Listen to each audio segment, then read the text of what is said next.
இந்த நாளிலே நாம் தியானித்து ஜெபிப்பதற்கென்று ஆண்டவர் கொடுத்த வேத வசனம் ஏசாயா தீர்க்கதரிசியின் புஸ்தகம் 44வது அதிகாரம் அந்த 2வது வசனத்தை நான் வாசிக்கிறேன், கவனமாய் கேட்டுக்கொள்ளுங்கள். ஏசாயா 44 2வது வசனம். உன்னை உண்டாக்கினவரும் தாயின் கற்பத்தில் உன்னை உருவாக்கினவரும் உனக்கு துணை செய்கிறவருமாகிய கர்த்தர் சொல்லுகிறதாவது. உனக்கு துணை செய்கிறவருமாகிய கர்த்தர் சொல்லுகிறதாவது. உனக்கு துணை செய்கிறவர் என்று சொல்லுகிறார். உங்களுக்கு துணை செய்கிறவர், அதைத்தான் நாம் தியானிக்க போகிறோம். நம்முடைய ஆண்டவர் நமக்கு துணை செய்கிற ஒரு ஆண்டவர். ஆதியிலே ஆதாம் தனிமையில் இருக்கும்போது ஆண்டவர் சொன்னார், மனுஷன் தனிமையாக இருக்குது நல்லதல்ல, அவனுக்கு ஏற்ற துணையை உண்டாக்குவேன். துணை என்றால் ஒத்தாசையாய் உதவியாய் ஒரு நபர் கூட இருப்பது, அதுதான் துணை. இன்னைக்கு நிறைய குடும்பத்தில் அப்படி கிடையாது, துணையினாலே பிரச்சனை தான். ஆனால் வேதத்தின் அடிப்படையில் துணை என்றால் ஒரு மனிதனுக்கு உதவியாக இருப்பது தான் துணை. ஆண்டவர் சொல்லுகிறார், நான் உன்னை உண்டாக்கினேன், நான் உன்னை உருவாக்கினேன்.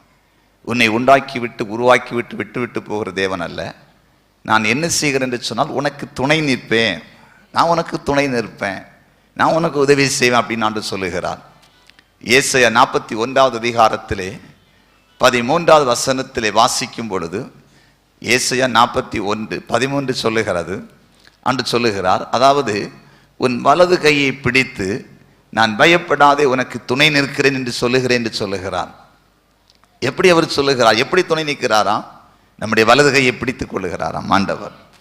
வலது கையை பிடிச்சிட்டு சொல்றாராம், பயப்படாத, நான் உனக்கு துணை நிற்கிறேன். யார் உனக்கு என்ன செய்ய முடியும்? பயப்படாத. நம்முடைய வலது கையை பிடிச்சிட்டு சொல்வாராம், நான் உனக்கு துணை நிற்கிறேன். பாருங்க, வலது கையை பிடித்து நீ பயப்படாதே என்று சொல்லுகிற ஒரு ஆண்டவர். ஏசாயா 41வது அதிகாரம் 14வது வசனத்தை வாசிக்கும் போது, யாக்கோபு என்னும் பூச்சியே, இஸ்ரவேலின் சிறு கூட்டமே, பயப்படாதே, நான் உனக்கு துணை நிற்கிறேன். சிறு கூட்டமே, பூச்சியே, உங்க எல்லாருடைய கண்களுக்கும் ஒரு சிறு கூட்டமா இருக்கலாம், ஒன்றுக்கும் உதவாதவங்களை இருக்கலாம், தாழ்ந்த நிலையில் இருக்கலாம், நான் உங்களுக்கு துணை நிற்பேன். நான் பெரிய ஆளுக்கள் மட்டும் துணை நிற்கிற ஆண்டவர் அல்ல, சிறு கூட்டத்திற்கு, இஸ்ரவேல் என்னும் சிறு பூச்சியே, உனக்கு நான் துணை நிற்கிறேன். அப்படின்னா ஒரு சின்ன கூட்டத்துக்கு, ஒரு சிறிய மனுஷனுக்கு கூட அவர் துணை நிற்பார். நீங்க நினைக்கலாம், எனக்கு யாரும் இல்லை, நாங்க வசதியில், எனக்கு ஆள் துணை இல்லை, எனக்கு யாருக்கு போலீஸ் டிபார்ட்மெண்ட்ல ஆள் இருக்குதா, இல்லை வேற ஏதாவது டிபார்ட்மெண்ட்ல ஆள் இருக்குதா, எனக்கு யார் தான் இருக்கிறான், யார் தேவை? ஆண்டவர் சொல்லாரு, நீ சிறு கூட்டமா இருக்கலாம், நான் உனக்கு துணை நிற்பேன். கைகளை தட்டி அலையில சொல்லுங்களா. ஆதியாகமம் 49வது அதிகாரத்திலே, ஆதியாகமம் 49 25வது வசனத்திலே பாருங்கள். அதாவது யாக்கோபு தன் மகனாகிய யோசேப்பை பார்த்து சொல்லுகிறான், உன் தகப்பனுடைய தேவனாலே அப்படி ஆயிற்று, அவர் உனக்கு துணையாயிருப்பார். யோசேப்பை பார்த்து சொல்றான், அவர் உனக்கு துணையாயிருப்பார். உன் தகப்பனுடைய தேவன், நான் ஆராதிக்கிற தேவன் உனக்கு துணையாக இருப்பார். ஏன் யாக்கோபு அப்படி சொல்லி இருப்பான் மகனை பார்த்து? யாக்கோபு தன் வாழ்க்கையில அநேக இடங்கள் தேவன் துணையாக இருந்தது அவன் அனுபவித்திருப்பான். கைகளை தட்டி அலையில சொல்லுங்க, அல்லேலூயா. அதான் சொல்றான், உன் தகப்பன் ஆராதிக்கிற தேவன் உனக்கு துணையாக இருப்பார். எனக்கு அவர் துணை இருந்தார். அதை சொல்லாம சொல்றான், உனக்கு துணையாக இருப்பார். வேதத்தை நீங்கள் வாசிக்கும் போது சங்கீதம் 94 17வது வசனம் சொல்லுகிறது, 94:17 சொல்லுகிறது, கர்த்தர் எனக்கு துணையா இராவிட்டால் என் ஆத்துமா சீக்கிரம் மௌனத்தில் வாசம் பண்ணி இருக்கும். எனக்கு ஆண்டவர் துணையா இருக்காவிட்டால், துணையாய் அவர் இராமல் இருந்திருந்தால் என் ஆத்துமா இதற்கு முன்பாக மௌனத்திலே வாசம், அப்படின்னா நான் அழிஞ்சிருப்பேன், நான் மரிச்சு போயிருப்பேன், அவ்வளவுதான், முடிஞ்சிருப்பேன். என் வாழ்க்கையில ஆண்டவர் எனக்கு துணை செய்கிறார். நீங்க நினைக்கலாம், ஏதோ கஷ்டம் வந்தோன்னு ஆண்டவர் விட்டுட்டாருன்னு. ஆண்டோடைய துணை பிரச்சனை நேரத்தில் நமக்கு இருக்கும், போராட்டத்தின் நேரத்தில் ஆண்டோடைய துணை அதிகமா வெளிப்படும். நீங்க அதை புரிந்து கொள்ள நிறைய நினைக்கிறாங்க, ஆண்டவர் விட்டுட்டு போயிட்டான். அப்படி இல்லை, சில நேரத்தில் பிரச்சனை வராமலும் காத்துக்கொள்கிறார், சில நேரத்தில் பிரச்சனை வருகிறது, போராட்டத்தை சந்திக்கணும். அதுல நம் பட்சத்தில் இருந்து நமக்கு அவர் துணை செய்கிறான். அதான் சங்கீதக்காரன் சொல்லுகிறான், கர்த்தர் எனக்கு துணையா இரவட்டல் என் ஆத்துமா சீக்கிரம் மௌனத்தில் வாசம் பண்ணி இருக்கும். உங்க வாழ்க்கையை சிந்திச்சு பாருங்க, உங்களுக்கு வந்த பிரச்சனையில எல்லாம் நீங்க எப்படி காப்பாற்றப்பட்டீங்க, எப்படி நீங்க ஜீவனோட இருக்கிறீங்க, எப்படி உங்க வேலையில நீங்க வேலையில பாதிப்பு இல்லாம நிக்கிறீங்க, உங்க தொழில பாதிப்பு இல்லாம நிக்கிறீங்க, எதிராளிகள் எதிர்த்து வந்த பொழுது நீங்க சேதம் வராமல் நிற்கிறது காரணம் உங்க பலன் அல்ல, உங்களுடைய ஞானம் அல்ல, உங்க அறிவல்ல, உங்க பணம் அல்ல. கர்த்தர் உங்களுக்கு துணையா இருந்தார். உங்களுக்கு துணையாக இருந்தார். உங்க கண்ணுக்கு தெரியாம இருந்திருக்கலாம், துணையாக உங்க பக்கத்துல இருந்தார். அதனாலதான் நீங்கள் மௌனத்தில், அதாவது உங்கள் ஆத்துமா, உங்களுடைய ஜீவன் மௌனத்தில் அழியாதபடிக்கு தேவன் உங்களை நடத்தினார். கைகளை தட்டி அலையிலே சொல்லுங்க அல்லேலூயா.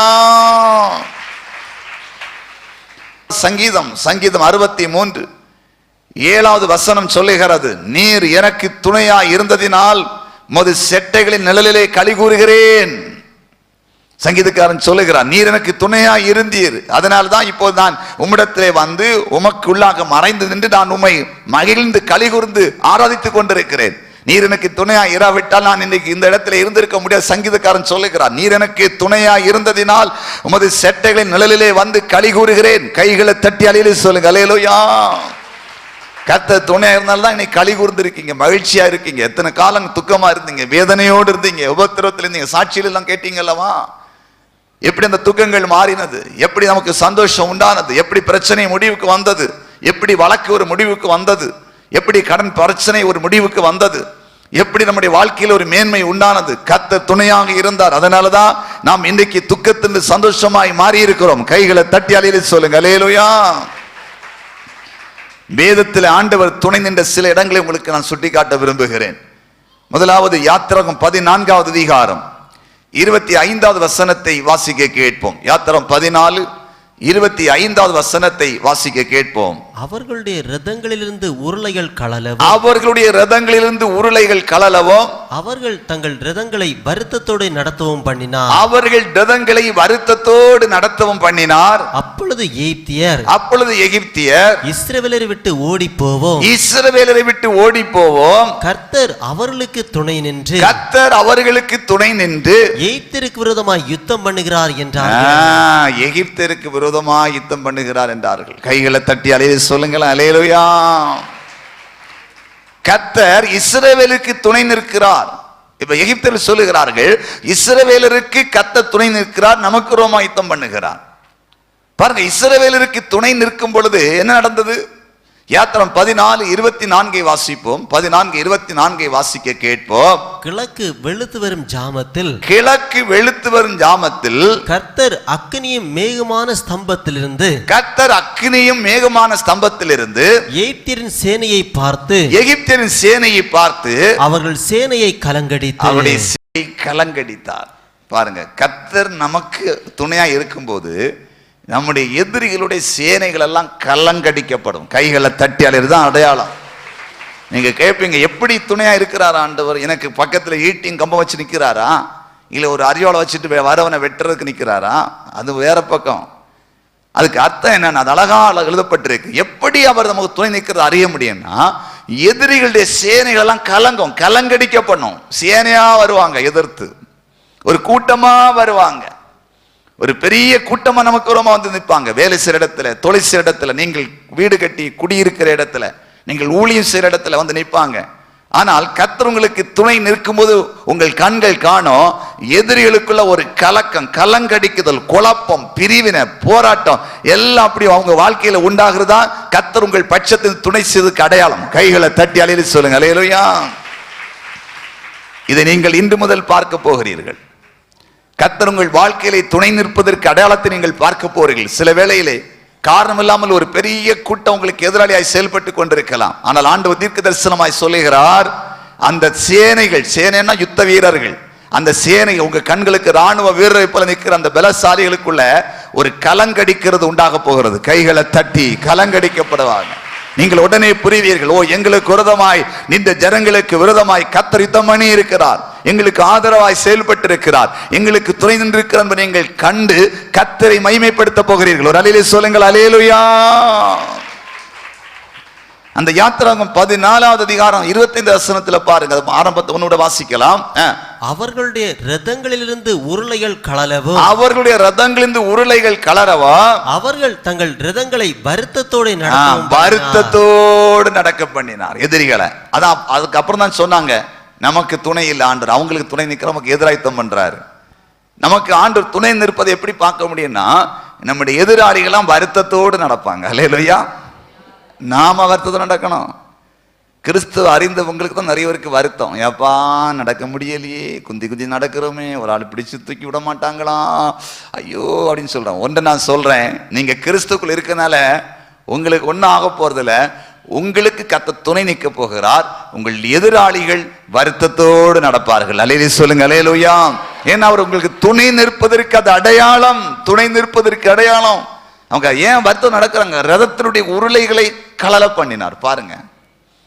உருளைகளை கலல பண்ண வண்டியுடைய டயர்லாம் கலந்துச்சு, அதனால அப்படி ஓடிட்டே இருக்காங்க. டயர் பஞ்சர் ஓட்டணுமா, என்ன செய்கிறது, எங்க போய் ஒர்க் ஷாப்பு தேடுறது, டயர் எங்க வாங்குறது, டியூப் எங்க வாங்குறது அப்படின்னு அலைஞ்சிட்டே நடப்பாங்க. இவங்களை சுமக்க வேண்டிய வண்டியை இவங்க சுமப்பாங்க. அப்படிப்பட்ட ஒரு நிலைக்கு நேராக போயிடும். அது எப்போ நடக்குன்னா, கர்த்தர் உங்களுக்கு துணை நின்றால் அந்த காரியம் நடக்கும். அல்லேலூயா சொல்லுங்கள், அல்லேலூயா. எதிராளிகளை கண்டு பயப்படாங்க. சேனையை கலங்கடிப்பார், அவர்களை வருத்தத்தோடு கூட நடக்க பண்ணுவார். இது எப்படி என்றால், கர்த்தர் நமக்கு துணை நிற்கும் போது. பாப்பா, இஸ்ரவேல் ஜனங்களுக்கு கர்த்தர் துணை நின்றார். இனி ஒரு இடத்தை பாருங்க, 2 நாளாகமும் 26வது அதிகாரத்திலே, 2 நாளாகமும் 26வது அதிகாரத்திலே 4வது வசனத்திலிருந்து வாசிக்க கேட்போம். 4வது வசனத்திலிருந்து வாசிக்க கேட்போம்.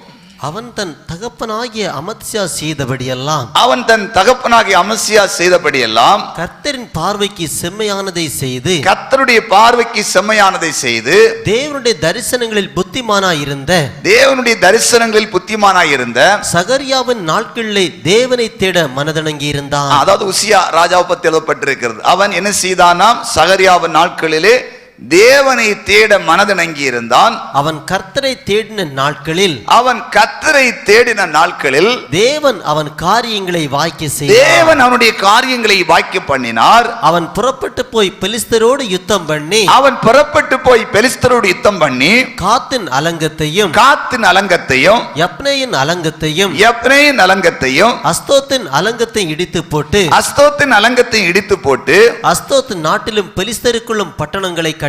அஸ்தோத் நாட்டிலும் பெலிஸ்தருக்குள்ளும் போய் பட்டணங்களை கட்டினான். பெலிஸ்தரையும் கூர் பாகாலிலே குடியிருக்கிற, பெலிஸ்தரையை கூர்பாகிலே குடியிருக்கிற அரபியரையும் மெகுனியரையும் வெல்ல, அரேபியரையும் மெகுனியரையும் வெல்ல தேவன் அவனுக்கு துணை நின்றார். தேவன் அவனுக்கு துணை நின்றார். கைகளை தட்டி அல்லேலூயா சொல்லு, அல்லேலூயா.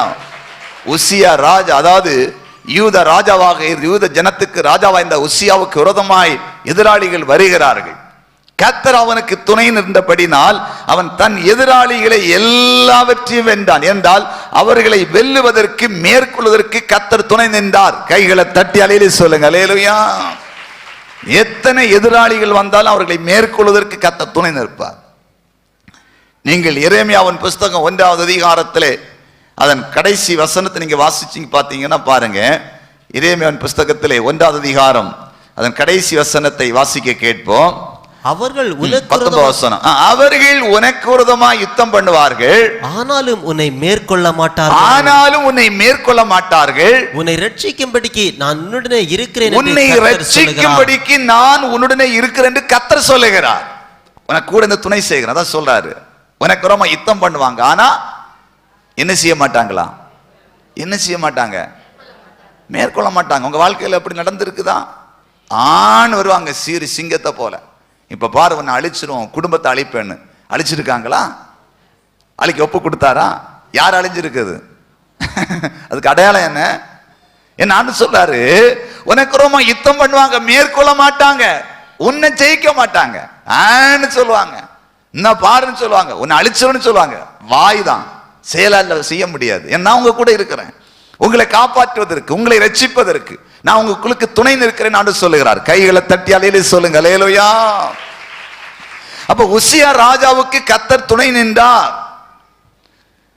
2 நாளாகமும் 32வது அதிகாரம் 7, 8 வாசிப்பு. அங்க பாருங்க, அதாவது யோசபாத்துக்கு ஆண்டவர் துணை நிற்கிறார். பாருங்க, யோசபாத்துக்கு துணை நிற்கிறார். 2 நாளாகமும் 32வது அதிகாரம் 7, 8 வசனத்தை முதல்ல வாசிப்போம். 7, 8 வாசிப்போம். நீங்கள் திடன் கொண்டு தைரியமாயிருங்கள். பாருங்கள், அதாவது யோசபாத்து தன் ஜனங்களை பார்த்து சொல்லுகிறான், நீங்கள் திடன் கொண்டு தைரியமாயிருங்கள். அசீரியா ராஜாவுக்கும் அவனோடு இருக்கிற ஏராளமான கூட்டத்திற்கும், அசீரியா ராஜாவுக்கும் அவனோடு கூட இருக்கிற ஏராளமான கூட்டத்திற்கும் பயப்படாமலும் கலங்காமலும் இருங்கள். பயப்படாமலும் கலங்காமலும் இருங்கள்.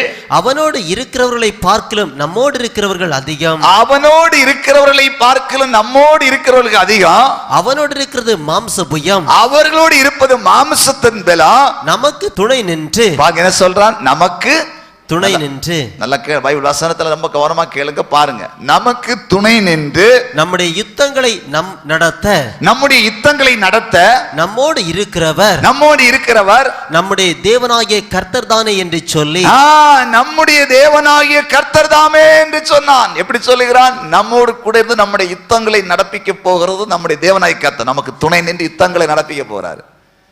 அவர்தான் யுத்தத்தை இனி செய்ய போகிறார், நம்ம கூட துணை செய்ய போகிறார் என்று ஜனங்களை தேற்றினார். இப்ப என்ன நடக்குது பாருங்க, யுத்தம் எப்படி நடந்திருக்கு. அதே 2 நாளாகும் 32வது அதிகாரத்துல 20-21வது வசனத்தை வாசிக்க கேட்போம். 20-21வது வசனத்தை வாசிக்க கேட்போம். அப்பொழுது கர்த்தர் ஒரு தூதனை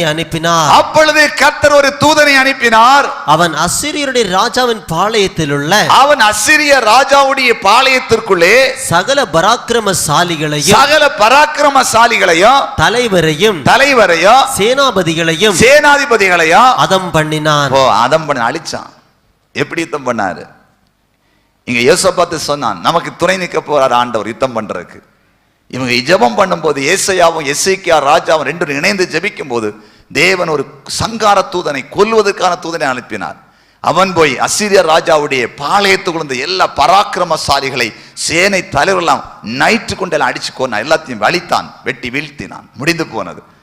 எதிரிகள் எல்லாம் அழிக்கப்பட்டான் பைபிள் சொல்லுகிறது. பாருங்க, இதான் துணை நிற்கிற ஒரு அனுபவம். கர்த்தர் நமக்கு துணை நிற்கும் போது அது வித்தியாசமா இருக்கு, நமக்கு தெரியாது. பாருங்க, அப்ப யோசபாத்துக்கு ஆண்டவர் துணை நின்றார் என்று பைபிள் சொல்லுகிறது. இனி பாருங்க, பவுலுக்கு துணை நின்றார் ஊழியத்தின் பாதையிலே. 2 தீமோத்தேயு 4வது அதிகாரம், 2 தீமோத்தேயு 4வது அதிகாரம் அதன் 13வது வசனத்தின் வாசிக்க கேட்போம். 2 தீமோத்தேயு 4வது அதிகாரம் 13வது வசனத்தின் வாசிக்க கேட்போம். துரோவா பட்டணத்தில் இருக்கிற காப்பு என்பவன் வசத்தில், துரோவா பட்டணத்தில் இருக்கிற காப்பு வசத்தில் நான் வைத்து வந்த மேல் அங்கியையும், அதாவது தீமோத்தேயுக்கு லெட்டர் எழுதுறாரு பவுல். தீமோத்தேயு பவுலால் உருவாக்கப்பட்ட ஒரு இளம் ஊழியக்காரன், அவனுடைய சீஷன். பவுலுடைய ஊழியத்திலே உருவாக்கப்பட்டவன் தான் தீமோத்தேயு. அந்த தீமோத்தேயுக்கு கடிதம் எழுதுறாரு. இப்ப தீமோத்தேயு ஒரு இடத்துல இருக்கிறாரு, பவுல் ஒரு இடத்துல இருக்கிறார். பவுல் எழுதுறாரு, துரோவா பட்டணத்தில் இருக்கிற கார்ப்பு என்பவன் வசத்தில் நான் வைத்து வந்த மேல் அங்கியையும் புஸ்தக சுருளையும் விசேஷமாய் தோர் சுருள்களையும் நீ வருகிற போது எடுத்துக்கொண்டு வா. பவுல் மறந்துச்சுன்னு வந்துட்டாரு ஊழியத்துல. இதெல்லாம் அங்கே ஊழியத்து போன நேரத்துல ஏதோ அங்க விட்டுட்டு வந்துட்டாரு. என்னெல்லாம் விட்டுட்டு வந்திருக்காரு? அவருக்கு மேல் அங்கி, புஸ்தகம், தோர் சுருள், அதாவது பை, இதெல்லாம் வச்சுட்டு வந்துட்டார். அவர் எழுதும்போது சொல்றாரு, தீமோத்தேயு நீ அந்த ஊர்ல இருந்து வரும்போது எனக்குள்ளதை எடுத்துட்டு வாப்பா அப்படின்னு சொல்றாரு. அடுத்து என்ன சொல்றாரு? வாசிக்கலாம். கன்னானாகிய அலெக்சாந்தர் எனக்கு வெகு தீமை செய்தான். நான் அங்கே இருக்கும்போது கன்னானாகிய அலெக்சாந்தர் எனக்கு வெகு தீமை செய்தான். கன்னான், சிலர் பேரு கூட கண்ணான்னு வச்சிருக்காங்க சில ஆட்கள். கண்ணான் தீமை செய்கிறவன். அல்லேலூயா சொல்லுங்க, அல்லேலூயா. பேரெல்லாம் கொஞ்சம் பைபிள்ல உள்ள பேர் வச்சாலும் கொஞ்சம் நல்ல பேரை வைங்க. சிம்சோன் வைப்பாங்க சிலர், நல்லதுதான். சிம்சோன் கடைசியில் விழுந்து போனாங்க. அல்லேலூயா. அதனால யோசேப்புன்னு வைங்க, தானியேல்னு வைங்க. புரியுதா? அர்த்தம் தெரியாம பைபிள் உள்ள பேரும் வைக்க கூடாது. பைபிள் நல்ல பேரும் இருக்கு, கெட்ட பேரும் இருக்கு, எல்லாம் இருக்கு. அதனால கொஞ்சம் யோசிச்சு வைங்க. இங்க கண்ணான், நான் கண்ணான்னு பேருள்ள ஆளு எனக்கு ஒரு ஆளை தெரியும், அதான் சொல்றேன். கண்ணான் என்ன பண்ணினான்? எனக்கு வெகு தீமை செய்தான். எனக்கு வெகு தீமை செய்தான். தீமை செய்யறன் தான் கண்ணான். அவனுடைய செய்கைக்கு தக்கதாக கர்த்தர் அவனுக்கு பதிலளிப்பாராக. அவனுடைய செய்கைக்கு தக்கதாக கர்த்தர் பலனளிப்பாராக. அழகாக எழுதுறாரு பவுல். நான் ஊழியக்காரன், நான் ஊழியம் செய்கிறேன், எனக்கு நிறைய தீமை அவன் செய்தான்ப்பா. அவன் இருக்கிற இடத்துல நீ இப்ப இருக்கிற, எனக்கு நிறைய தீமை செய்தானா அவன் செய்கைக்கு தக்க பலனை அவனுக்கு ஆண்டவர் கொடுக்க போறாரு. நீயும் அவனை குறித்து எச்சரிக்கையாயிரு பவுல் எழுதுறாரு. ஆனா நீ என்ன செய்யணும்? கள்ள பயலாக அவன் கொஞ்சம் கவனமா நம்பிராத. நான் ரொம்ப பாடுபட்ட அவனால, நீ அவனை குறித்து கொஞ்சம் எச்சரிக்கையாயிரு. அவன் நம்முடைய வார்த்தைகளுக்கு மிகவும் எதிர்த்து நின்றவன். அவன் நம்முடைய வார்த்தைகளுக்கு மிகவும் எதிர்த்து நின்றவன். நம்முடைய வார்த்தைகளுக்கு மிகவும் எதிர்த்து நின்றவன். நான் முதல் விசை உத்தரவு சொல்ல நிற்கையில் ஒருவனும் என்னோடு கூட இருக்கவில்லை. பாருங்க, அப்ப நிறைய பிரச்சனை பண்ணி இருக்கான். இவரை இழுத்தெல்லாம் கொண்டு போய் நியாயஸ்தானத்தை நிறுத்தி இருப்பாங்க. இவர் பேச நிக்கிறாங்க, ஒருத்தன் கூட அப்ப இவருக்கு கூட இல்ல, பவுலு கூட ஒருத்தன் கூட என் கூட நிக்கவில்லை. எல்லாரும் என்னை கைவிட்டார்கள். பவுல் சொல்றாரு, எல்லாரும் என்ன கைவிட்டுட்டாங்கப்பா, எல்லாரும் என்ன கைவிட்டாங்க, அந்த குற்றம் அவர்கள் மேல் சுமராதிருப்பதாக. என்ன சொல்றாரு? என்ன கைவிட்டுட்டு ஓடிட்டாங்க, அந்த குற்றம். நல்ல வசனம் பாத்தீங்களா? நல்ல நன்மையை பெற்றுக்கிட்டு நல்லா சாப்பிட்டுட்டு ஏதாவது ஒரு சின்ன பிரச்சனை ஊழியக்காரனுக்கு அப்படின்னு சொன்னா உடனே தெரியாம முகத்தை உடைச்சிட்டு போயிடக்கூடாது. அது பவுல் அவங்களுக்காக வேண்டிக் கொள்றாரு. அந்த குற்றம் பரிந்து பேசுறாரு. ஏன்னா என்னை விட்டுட்டு ஓடுறாங்க, என் மூலம் நன்மையை பெற்றவங்க அற்புதத்தை பெற்றுட்டு எனக்கு, அதாவது உங்களுக்கு பிரச்சனை இல்லை, ஊழியக்காரனுக்கு ஒரு சின்ன பிரச்சனை வந்துச்சு, ஏதோ ஒரு போராட்டம் வந்துச்சு, ஒரு எதிர்ப்பு வந்துச்சு, நெருக்கம் வந்துச்சு. அப்ப ஜெபிக்காம கூட நிக்காம பரிந்து பேசாம அவங்களுக்கு ஒரு திடத்தை கொடுக்காம நீங்க இப்ப தப்பி ஓடுறீங்களா? அதனால அந்த குற்றம் அவங்க மேல சுமர போகுது. ஆண்டவர் நியாயம் அதை கூட நியாயம் விசாரிக்கிறாராம். ஆனா இவர் சொல்லாரு, அது சுமராது இருப்பதாக. அடுத்ததான் முக்கியமான இடம் வருது, வாசிக்கலாம். கர்த்தரோ எனக்கு துணையாக நின்று. அவர் சொல்றாரு, எல்லாரும் நீங்க விட்டுட்டு ஓடுனீங்க, எல்லாரும் என்னை விட்டுட்டு ஓடுனாங்க. தீமோத்தேயே, நீ கவனமாயிரு கண்ணான குறித்து. என்னை கொண்டு நியாயஸ்தலத்துல எல்லாம் விட்டு பல கேள்வி கேட்கும் போது என் கூட இருந்த எல்லாரும் என்னை விட்டுட்டு போயிட்டாங்க. ஆனா என் கர்த்தரோ என்னோடு கூட இருந்து என்னாலே பிரசங்கம் நிறைவேறுகிறதற்காகவும். நல்லா புரிஞ்சுட்டீங்களா? என்னாலே பிரசங்கம் நிறைவேறுவதற்காகவும், புற ஜாதியார் எல்லாரும் கேட்கிறதற்காகவும், புற ஜாதிகள் இயேசுவை அறியாதவர்கள் கேட்கிறதற்காகவும் என்னை பலப்படுத்தினார். என்னை பலப்படுத்தினார். கைகளை தட்டி எனக்கு துணை நின்றார் இயேசு. என் தேவன் எல்லுக்கு துணை. நான் மனுஷன் நம்பி இருக்கல, எல்லாரும் என்னை விட்டுட்டு ஓடுனாங்க. ஆனா என் தேவனோ என்னாலே பிரசங்கம் நிறைவேறுவதற்காகவும், புற ஜாதி எல்லாரும் என் மூலமாய் கர்த்தருடைய வார்த்தையை கேட்பதற்காகவும், என்னுடைய பிரசங்கம் நிறைவேறுவதற்காகவும் கர்த்தரோ எனக்கு துணை நின்று என்னை பலப்படுத்தினார். அடுத்து சொல்றாரு, சிங்கத்தின் வாயிலிருந்து நான் ரட்சிக்கப்பட்டேன். கைகளை தட்டி அலையிலே சொல்லுங்க, சிங்கத்தின் வாயிலிருந்து ரட்சிக்கப்பட்டேன். ஏன்னா சிங்கத்தை போல மனுஷனுடைய கையிலிருந்து விடுவிக்கப்பட்டேன். என் ஆண்டவர் எனக்கு துணை நின்றார். ஊழியத்தில் துணை நிற்கிறது. ஊழியம் சும்மா சிறந்து நிற்கிறாங்க. வந்து ஒரு கோட்டம் சூட்டன் டையை போட்டா போதும், உடனே ஊழியம் ஒன்னும் இருக்காது, எல்லாம் பறந்துடும். அல்லேலூயா. கர்த்தர் அழைச்சி தந்தாருன்னா நிற்கும் கோட்டு சூட்டு டை. சில நினைக்கிறாங்க, வேலை இல்லையா ஊழியம் செய்திடலாம். அப்படி ஊழியம் செய்யுங்க. தரிசனம் பெற்று அழைப்பு பெற்று தெளிவா ஊழியம் செய்யுங்க. தரிசனம் பெற்ற அழைப்பு பெற்ற ஒரு இடத்துக்குள்ள இருந்து செய்யுங்க. கைகளை தட்டி அலையில சொல்லுங்க. இல்லையா? இல்லைன்னா இருந்ததையும் எல்லாம் இழந்துட்டேன்னு சொல்லி சூழ்நிலை வந்துடும். கர்த்தர் துணை நிற்கணும், சும்மால நிற்க முடியாது. உபத்திரம் வரும், பாடுகள் வரும், நிந்தனை வரும், சோதனை வரும். தேவன் நம்மை சோதிப்பார், பல விதத்தில் அனுபவிப்பார், பல காரியத்தை அனுமதிப்பார், உருவாக்குவார், கற்றுக் கொடுப்பார். பிரச்சனைகளுக்கு கூடாக நம்மை நடத்தி கொண்டு போவார். அதெல்லாம் தாங்கிறதுக்கு, அந்த நேரத்தில் கர்த்தரை துதிப்பதற்கு, நிலை நிற்பதற்கெல்லாம் கிருபை வேணும். அது அழைத்தவங்களுக்கு தான் கொடுப்பார் தேவன். அதனால் ரொம்ப கவனம். கர்த்தர் ஊழிய செய்வனம் மிரட்டி பிரசங்கம் பண்ணவில்லை. ஆனால் தேவன் துணை நிற்காவிட்டால் நம் மூலமாய் பிரசங்கம் நிறைவேறாது. நம் மூலமாய் புறஜாதிகள் கர்த்தருடைய வார்த்தையை கேட்க மாட்டார்கள். நம் மூலமாய் நம்மை கர்த்தர் சிங்கத்தின் கையிலிருந்து விடுவிக்க முடியாது. கைகளை தட்டி அலையில சொல்லுங்க. அல்லேலூயா. அடுத்த வசனத்தை என்ன சொல்றாரு பாருங்க. அடுத்த வசனத்தை கூட வாசி தம்பி, 18 வசனத்தை. கர்த்தர் எல்லா தீமையிலிருந்து ரட்சித்து தம்முடைய பரமராஜ்யத்தை அடையும்படி காப்பாற்றுவார். அல்லேலூயா சொல்லுங்களேன். அவர் துணை நின்று எல்லா காரியத்திலிருந்தும் தீமையிலிருந்து ரட்சித்து தம்முடைய பரமராஜ்யத்தை அடையும்படி காப்பாற்றுவார். அப்படின்னா எல்லா பிரச்சனைக்கு என்னை விலக்கி எனக்கு துணை நின்று பரம ராஜ்யமாகிய பரலோகத்துக்கு போகிறவரை நடத்துவார். அல்லேலூயா சொல்லுங்க. அல்லேலூயா. புரிந்து கொண்டீர்கள்? அப்ப கர்த்தர் ஊழிய பாதையில துணை நிற்காம இருந்தால் ஊழியம் செய்ய முடியாது. உரலுக்கு ஒரு பக்கம் இடி, மத்தளத்துக்கு 2 பக்கம் இடி. தேவ ஊழியர்களுடைய ஒரு பக்கத்தை தான் பார்ப்பீங்க, மறுபக்கத்தை உங்களுக்கு பார்க்க தெரியாது. அது புரிந்தவங்களுக்கு தான் தெரியும், ஜெபிக்கிறவங்களுக்கு தெரியும், கூட இருக்கிறவங்களுக்கு தெரியும். அதுக்காக தரிசனம் ஜெபிக்கிற மக்களும் தெரியும். மற்றவங்களுக்கு எங்க வீட்டுக்கு வரல, அது வரல, இது வரல, அவருக்கு என்ன வேலை, பொதுவாக கருத்துக்களை சொல்றேன். ஆனால் கர்த்தர் அழைத்து கிருபையை நடத்தினால் மட்டும்தான், கர்த்தருடைய துணை இருந்தால் மட்டும்தான் தேவனுடைய தரிசனத்தை நோக்கி ஓட முடியும். கைகளை தட்டி அலையில சொல்லுங்க. அல்லேலூயா. இப்ப பாருங்க, யாருக்கெல்லாம் ஆண்டவர் துணை நின்றார்? இஸ்ரவேல் ஜனங்களுக்கு துணை நின்றார், உசியா ராஜாவுக்கு துணை நின்றார், யோசபாத் ராஜாவுக்கு துணை நின்றார், பவுலுக்கு துணை நின்றார். துணை நிற்கணும்னா என்ன செய்யணும்? ஒரே ஒரு வசனத்தை சொல்லி ஜெபிக்க போறேன். 2 நாளாகமம் 19வது அதிகாரம் 12வது வசனத்தை வாசிப்போம். ஆண்டவர் துணை நிற்பதற்கு வேதம் என்ன சொல்லுகிறது? இதோ ஆசாரியனாகிய அமரியா கர்த்தருக்கடுத்த எல்லா நியாயத்திலும் இஸ்மவேலின் குமாரனாகிய செபதியா என்னும் யூதா வம்சத்தின் தலைவன் ராஜாவுக்கு அடுத்த எல்லா நியாயத்திலும் உங்களுக்கு மேலான நியாயாதிபதிகள் லேவியரும் உங்கள் கைக்குள் உத்தியோகஸ்தராய் இருக்கிறார்கள். நீங்கள் திடமனதாயிருந்து காரியங்களை நடத்துங்கள். நீங்கள் திடமனதாயிருந்து காரியத்தை நடத்துங்கள். உத்தமனுக்கு கர்த்தர் துணை என்றான். யாருக்கு துணை? காலேபும் யோசுவாவும் உபாகம் 1 கர்த்தரை உத்தமா பின்பற்றினாங்க. அவர்கள் நடந்து வந்த தேசத்தை ஆண்டவர் அவங்களுக்கு கொடுத்தார், கால்மித்த தேசத்தை கொடுத்தார். அதே மாதிரி கர்த்தரை உத்தமமா பின்பற்றினாதான் துணை நிற்பார்.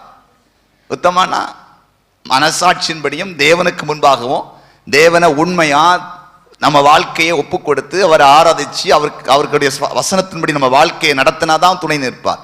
உத்தமமாய் தேவனுக்கு முன்பாக தேவன் நம்மை குற்றப்படுத்த அளவுக்கு நம்ம நடக்கக்கூடாது. அப்படி நடந்தாலும் துணை நிற்பார். இன்னைக்கு வாக்குத்தத்தம் கிடைச்சிச்சு, துணை நிற்பார். நேற்று வரையிலும் 2 சிகரெட்டு, இனி 4 சிகரெட். நேற்று வரையிலும் 5 நிமிஷம் தான் கெட்ட வார்த்தை, இனி 10 நிமிஷம் கெட்ட வார்த்தை. நேற்று வரையிலும் 1 மணி நேரம் ஜபம், இன்னைக்கு அரை மணி நேரம் தான் ஜபம்.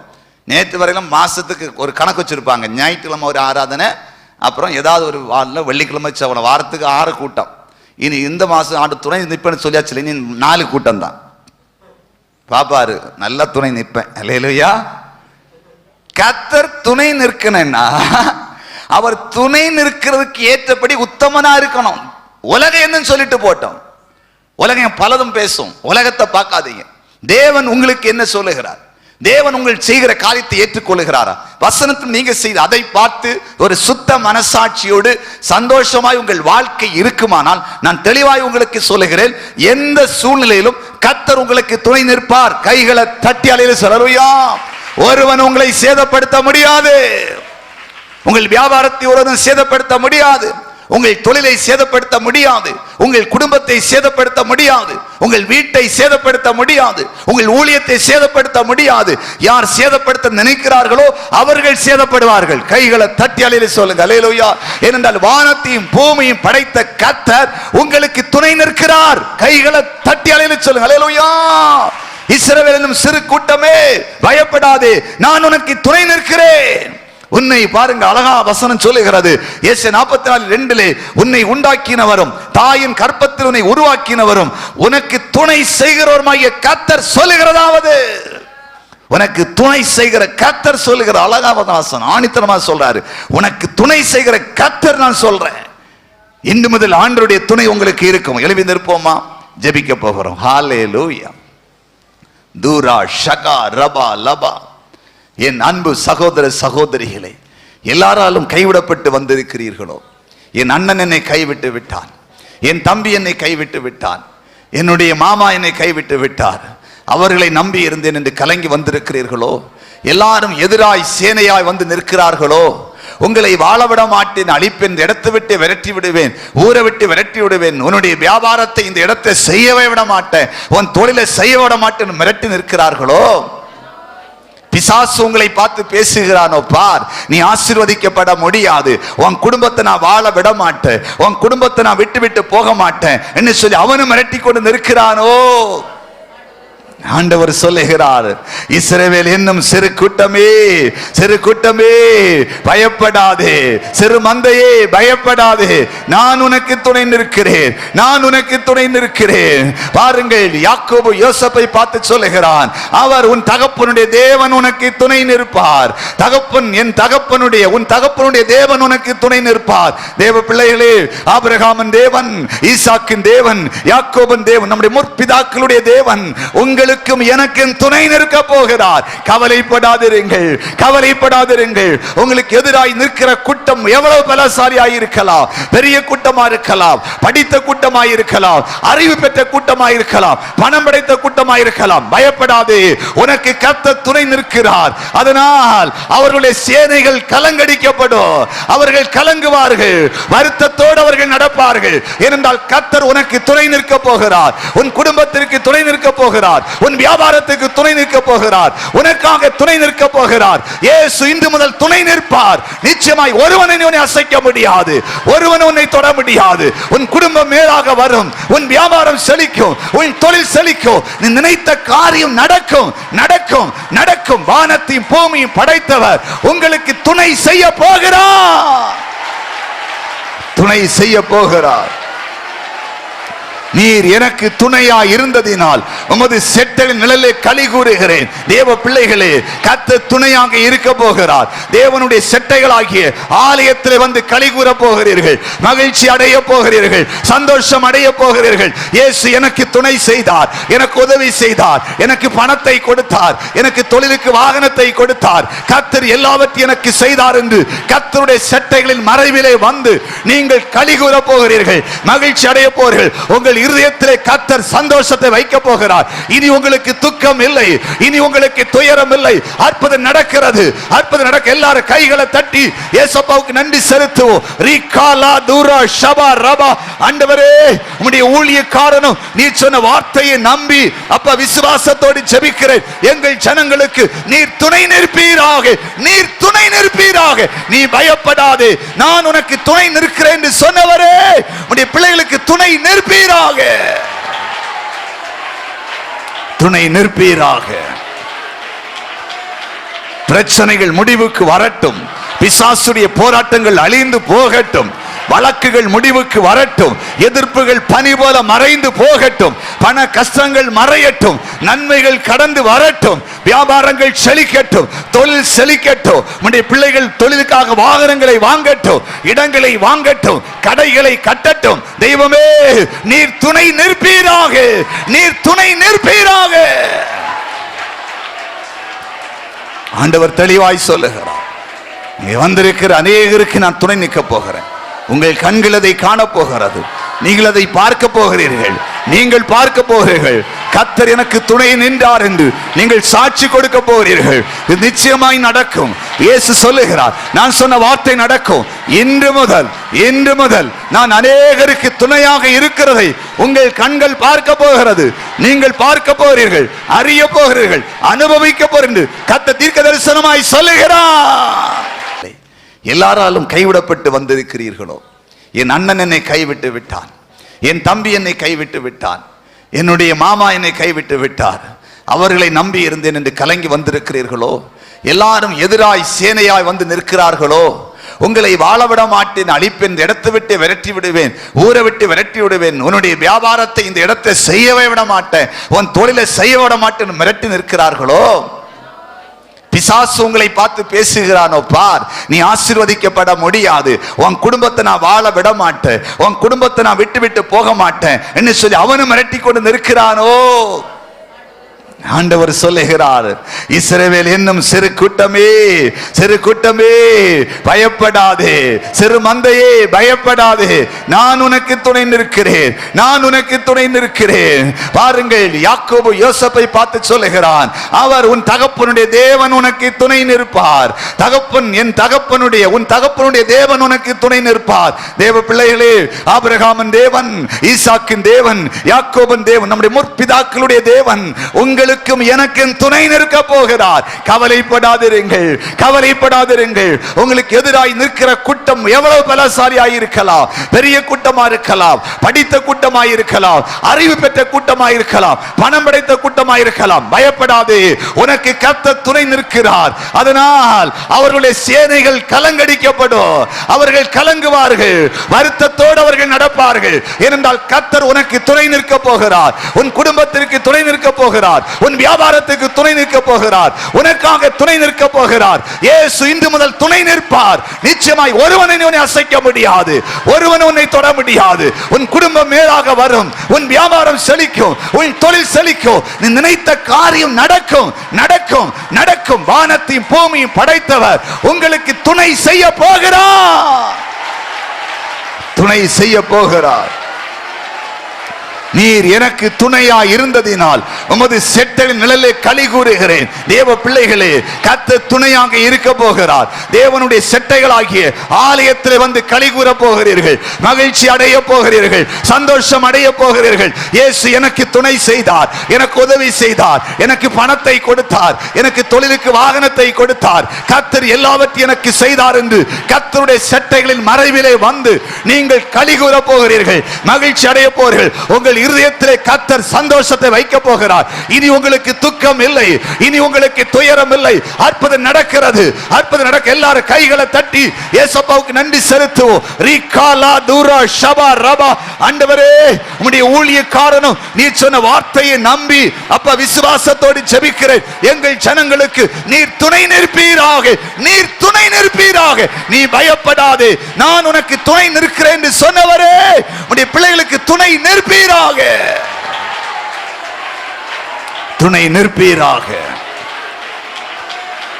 பிரச்சனைகள் முடிவுக்கு வரட்டும், பிசாசுடைய போராட்டங்கள் அழிந்து போகட்டும், வழக்குகள் முடிவுக்கு வரட்டும், எதிர்ப்புகள் பனி போல மறைந்து போகட்டும், பண கஷ்டங்கள் மறையட்டும், நன்மைகள் கடந்து வரட்டும், வியாபாரங்கள் செழிக்கட்டும், தொழில் செழிக்கட்டும், உம்முடைய பிள்ளைகள் தொழிலுக்காக வாகனங்களை வாங்கட்டும், இடங்களை வாங்கட்டும், கடைகளை கட்டட்டும். தெய்வமே, நீர் துணை நிற்பீராக, நீர் துணை நிற்பீராக.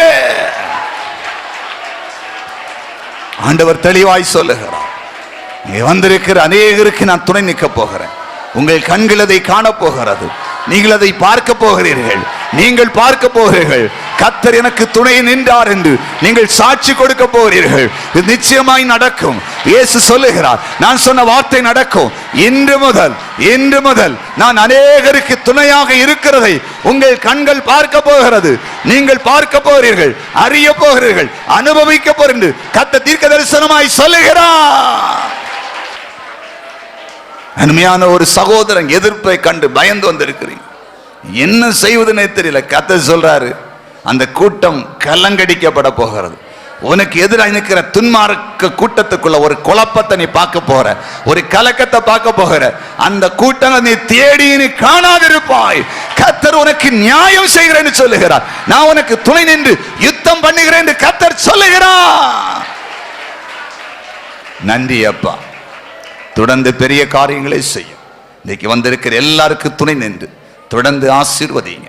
இவர்கள் செல்லும் போது வாகனத்தில் பாதுகாப்பு இருக்கட்டும், இல்லங்களுக்கு போய் சேருகிறது வரையிலும் நீரே கூட சென்று உம்முடைய பிள்ளைகளை நடத்தி செல்லும். இயேசுவின் நாமத்தில் பிதாவே, ஆமேன், ஆமேன், ஆமேன். கர்த்தர் அதிசயங்களை செய்கிறார் ஊழியத்தால் நடத்தப்படும் கூட்டங்கள்.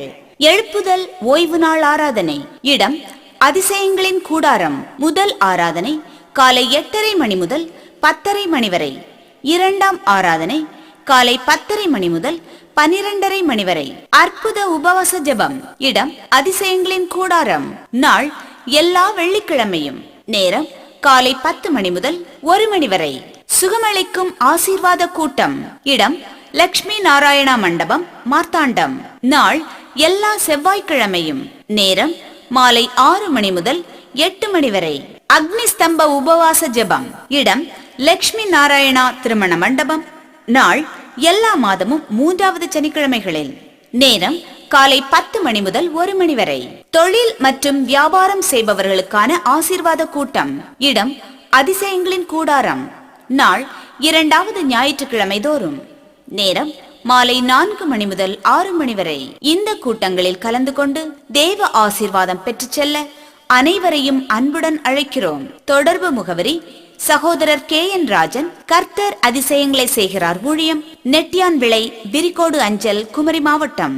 தொலைபேசி எண்கள் 0465 1274304. அலைபேசி எண் 9442077256.